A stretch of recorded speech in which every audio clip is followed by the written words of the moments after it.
인플레이션으로 누가 이득을 볼까요?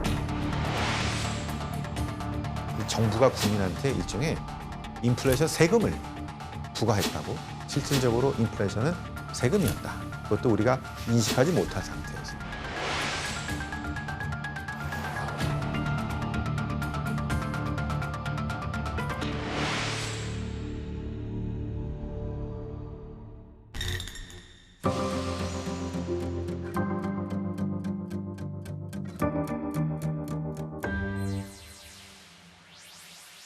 네, 이번 시간에는 독일의 중앙은행과 그 하이퍼 인플레이션에 대해서 배워보도록 하겠습니다. 독일 중앙은행의 역사는 미국과 영국과 달리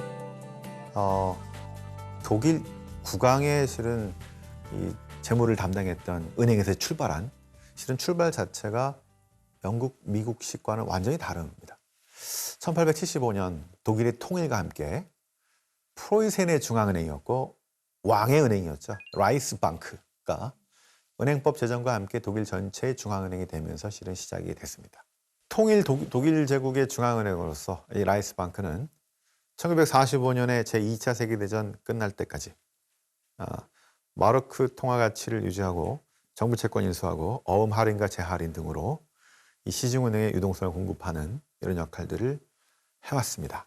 그런데 여러분들 이 독일하면 생각나는 게 하이퍼 인플레이션이죠. 물가가 뭐 한 연 2%, 3%, 10% 이 얘기가 아니고요. 엄청나게 높은 거를 얘기하죠. 거의 뭐 2000%, 3000%.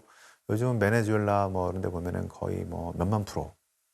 요거의 20세기 첫 번째 케이스가 바로 바이마르 공화국의 1920년대 초 하이퍼 인플레이션이었는데요. 화폐 가치가 급락하면서 요 그림에서 이제 보는 것처럼 손수레 가득 그 돈을 싣고 다니는 모습, 아이들이 막 그 지폐로 탑을 쌓는 모습, 또 장작을 태우는 모습, 이런 것들이 쉽게 볼 수 있었습니다. 어떻게 이런 하이퍼 인플레이션이 가능했을까요? 일반적으로 혁명, 정치적 그 격변기, 그다음에 전쟁을 겪고 나서 경제가 되게 불안해질 때 하이퍼 인플레이션이 종종 발생하는 경우를 우리가 봤는데요. 1920년대 초 바이마르 공화국의 그 하이퍼 인플레이션을 얘기할 때 첫 번째로 얘기 많이 나오는 것들이 1차 세계대전 중에 독일 정부가 전시 자금을 위해서 돈을 마구 찍어냈기 때문이다. 그래서 전후에 억눌렀던 수요가 전쟁 끝나고 나서 폭발하면서 하이퍼 인플레이션이 발생했다는 얘기들이 있는데요. 전쟁 중에는 이 필수품도 배급되고 돈 쓰기가 쉽지 않은 이런 상황입니다. 전쟁 끝나고 억눌렸던 수요가 한꺼번에 풀리면서 수요는 높은데 공급이 원활치 않아서 공급 부정으로 하이퍼 인플레이션이 시작됐다 이렇게 보는 경우죠. 또 1차 세계대전 때까지는 금태환을 중심으로 이 은행권 남발을 좀 상당히 통제하는 이렇게 해왔지만 1차 세계대전 전쟁에 들어가면서 통제가 느슨해지고 은행권 남발하게 되고 하이퍼 인플레이션의 원인을 제공했다. 이런 얘기들이 많이 있습니다. 자, 그도 그렇지만 제 생각에는 이 두 번째 얘기가 좀 더 설득력이 있는 것 같은데요. 전쟁이 끝나고 나서 독일이 엄청난 전쟁 배상금을 이제 할당을 받게 됩니다.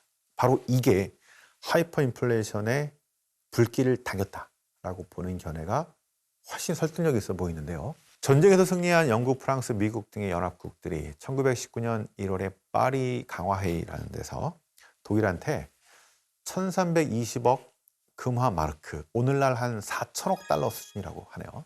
이렇게 과도한 전쟁 배상금을 부과했다고 합니다. 다시는 독일이 전쟁을 일으키지 못하도록 중보를 가한 거죠.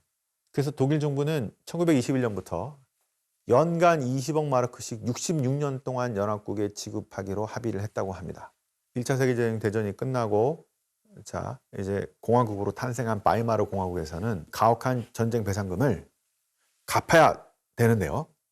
갚아야 되는 것들이 이제 자기들이 막 돈을 찍어서 이렇게 하는 게 아니고 해외 국가에서 인정할 수 있을 만한 금, 이런 실물 같은 걸 통해서 마련해야 되잖아요. 그러면 현재 통화로는 계속해서 돈을 찍어서 금이나 이런 실물을 사서 대외 배상을 해줄 수밖에 없습니다. 독일 내에서의 가치가 상당히 있었던 금이나 아니면 뭐 실물 이런 것들을 자꾸 돈을 찍어서 그 밖으로 보내야 되는 이런 상황이면은 마르크화는 점점점 가치가 절하될 수밖에 없고 수입 물가는 상당히 높이 상승할 수밖에 없습니다. 그래서 결국에는 배상금을 마련하기 위해서 화폐를 찍었다는 얘기죠. 계속해서. 사람들이 그 중앙은행이 갖고 있는 금이 바닥이 났는데 화폐를 계속 찍어서 이 돈으로 시장에서 금이나 실물 자산을 사서 배상금을 지불했다.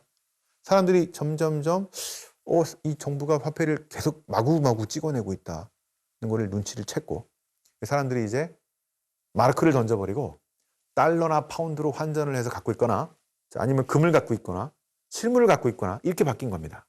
먼저 이 독일의 수입 물가가 엄청나게 상승하면서 음식료를 비롯한 전반적인 소비자 물가가 급등하는 상황이 발생이 시작이 됐던 게 바로 이 하이퍼 인플레이션으로 연결될 수밖에 없었고요. 그래서 이 종전 직후에 불과 1년 만에 물가가 5배 이상 치솟는 이런 상황이 만들어졌다고 볼 수 있겠고요. 그러면 물가 더 오르기 전에 일단 필요한 물건 사야죠. 사재기를 했고 물가가 더 치솟으면서 1923년에는 1914년 초보다 거의 7천억 배가 뛰어버렸다고 합니다. 달걀 한 개가 원래 하나는 0.008 마르크였는데 800억 마르크로 뛰었고 소고기는 1kg이 1.75 마르크에서 5조 6천억 마르크로 뛰어났답니다. 이 바이마르 정부는 물가를 감당하기 위해서 액면가를 점점 올렸는데 그래서 이제 1923년에 정점에 달았을 때는 1조 마르크 동전까지 나왔다고 합니다. 액면가로는 그걸로 달걀 하나밖에 살 수 없다고 하죠. 자, 이렇게 이 배상금이 실은 이제 문제였는데 그래서 이제 이 유명한 케인스 경제학자가 평화의 경제적 결과라는 책을 통해서 이렇게 독일에 대한 너무 과도한 배상금은 독일 경제를 피폐시킬 뿐 아니라 이 국가가 다시 또 상당히 위험한 이런 전체주의 국가로 만들어서 세계 경제를 또 위협할 것이다. 이렇게 비판하기도 했었는데요. 결국에는 바이마르 정부는 배상금을 1차로 35억 금화 마르크만 지급했고 나중에는 지급불능 선언을 해버립니다. 부도산원 한 거죠. 승전국들이 이렇게 가다가는 진짜 케인즈가 얘기한 것처럼 하이퍼 인플레이션으로 경제가 마비된 독일 국민들이 차라리 공산화 가능성들을 이제 높일 가능성들이 높다고 긴장하게 됐고요. 그래서 배상금을 축소하고 독일에 대한 지원, 차관 이렇게 확보하게 되면서 1930년대 독일이 경제 회복을 하는데 지원을 하기로 합의가 되면서 이 하이퍼 인플레이션이 좀 정리가 되는 안정을 찾게 되는 상황으로 갑니다. 그래서 이 바이마르 정부는 드디어 1조 마르크를 1마르크로 이 바꾸는 화폐 개혁을 단행하면서 렌텐마르크 이렇게 이름을 바꾼 겁니다. 강력한 처방이죠.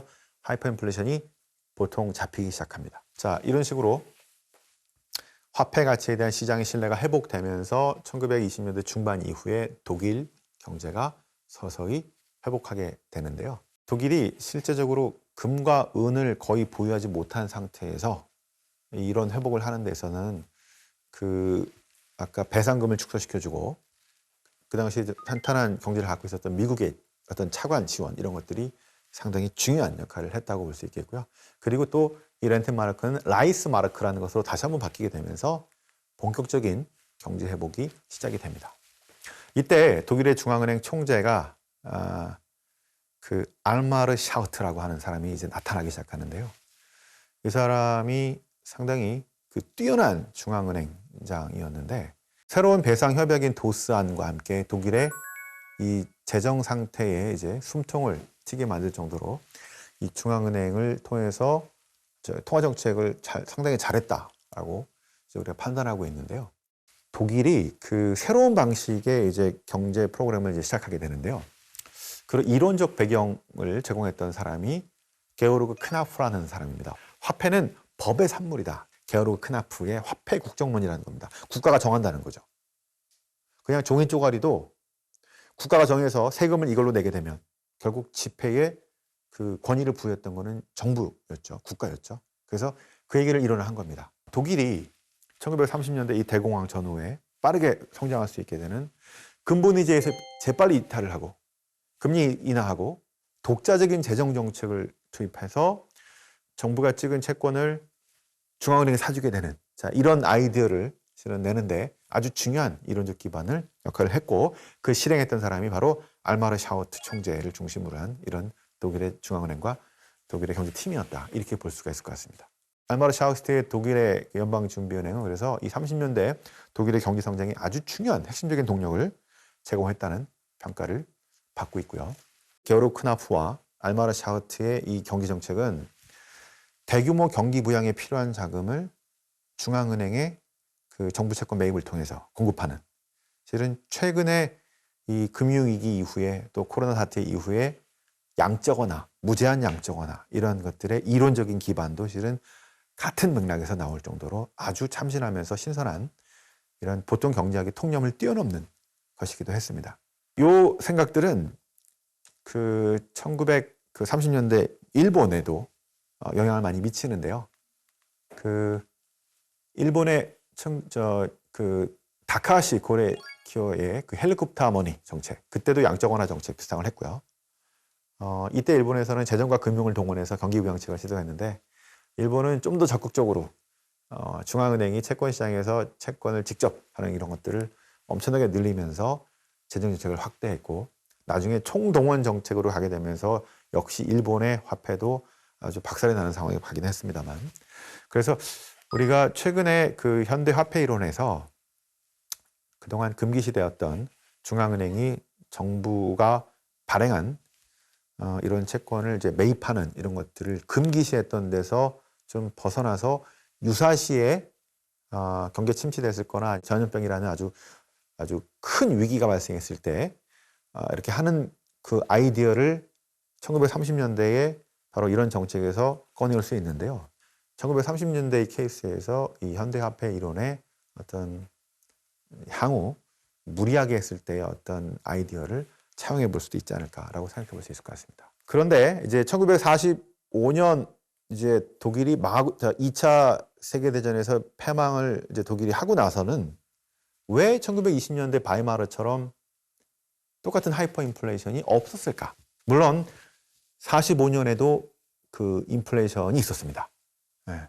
패망을 했기 때문에 이 독일의 화폐는 가치가 엄청나게 절하됐고 인플레이션이 아주 극심한 상황이 가긴 했죠. 그런데 1945년에는 빠른 화폐 개혁을 이제 단행을 했었는데요. 기존의 그 화폐를 이제 버리고 그 화폐를 다시 그 1923년도에 화폐 개혁을 했던 것처럼 새로운 화폐로 빠르게 변화를 한 거죠. 그러면 기존에 갖고 있던 이제 투자가들, 보유자들은 상당히 손실을 보면서 엄청나게 반발했겠죠. 노조도 반발하고 그리고 일시적으로 아주 높은 인플레이션이 있었겠고 사람들이 막 항의도 했었겠고 파업도 하고 했었겠죠. 이때 그 경제를 이끈 사람이 바로 루드비히 에르하르트라고 하는 총리인데요. 이분의 이 강력한 처방인 화폐 개혁을 통해서 이 1948년 전후로 기존의 라이스 마르크를 도이치 마르크로 10대 1의 비율로 이 빠른 화폐 개혁을 하면서 그 이후에 독일이 성장할 수 있는 강력한 기틀을 만든 것들이 1920년대의 바이마르하고 상당히 다른 측면이다. 1920년대와 달리 이 2차 세계대전이 끝나고서는 독일한테 가혹한 배상금을 요구하지 않았다는 것들. 아마도 그 상황이 이제 소비에트라든가 이런 식으로 공산주의와의 어떤 대결 구도 그리고 마샬 플랜으로 유럽 전체를 회복시켜야 된다는 이런 미국 측의 어떤 생각들 이런 것들도 반영이 됐던 것들이 1차 세계대전 끝나고 났었던 하이퍼 인플레이션이 2차 세계대전 때는 왜 없었을까 이런 것들을 충분히 설명해 줄 수 있을 거라고 보고 있습니다. 자, 그래서 이런 그 화폐 개혁할 때는 노조 파업하고 사람들이 기존의 통화가 한 10분의 1 토막 나니까요. 엄청나게 욕을 했겠죠. 하지만 그런 비난에도 불구하고 이런 화폐 개혁을 이끌 정도의 강력한 어떤 리더십, 정확한 판단 이런 것들이 대단히 중요했고요. 독일의 중앙은행은 그 지금의 그 분데스방크죠. 1957년에 이제 형성이 되는데요.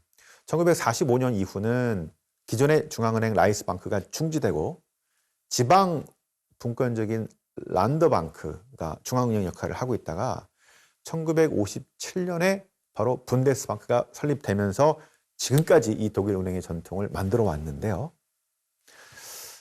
이렇게 좀 생각해 보면 영국과 미국의 중앙은행과 달리 독일의 중앙은행은 그 프로이센 왕의 어떤 그 재무 이런 역할을 하는 독립성이 상당히 약했던 그런 중앙은행의 전통을 갖고 있다가 오히려 2차 세계대전이 끝나고 나서 미국과 영국보다도 더 강한 독립성을 이런 가지게 된 거는 상당히 아이러니가 아닌가 싶습니다. 이 미국과 영국의 중앙은행의 흐름, 그다음에 독일 또는 뭐 다른 나라 어딜지 모르겠지만요. 그 역사의 그 독립성의 어떤 흐름들을 한번 참고해서 보시면 좋을 것 같습니다. 자, 지금까지 독일 중앙은행의 그 역사에 대해서 1차, 2차 세계대전 이후에 왜 다른 모습을 보였는지, 자, 그리고 하이퍼 인플레이션은 그 어떻게 발생했는지에 대해서 같이 공부를 해봤습니다. 다음 시간에 다시 뵙겠습니다.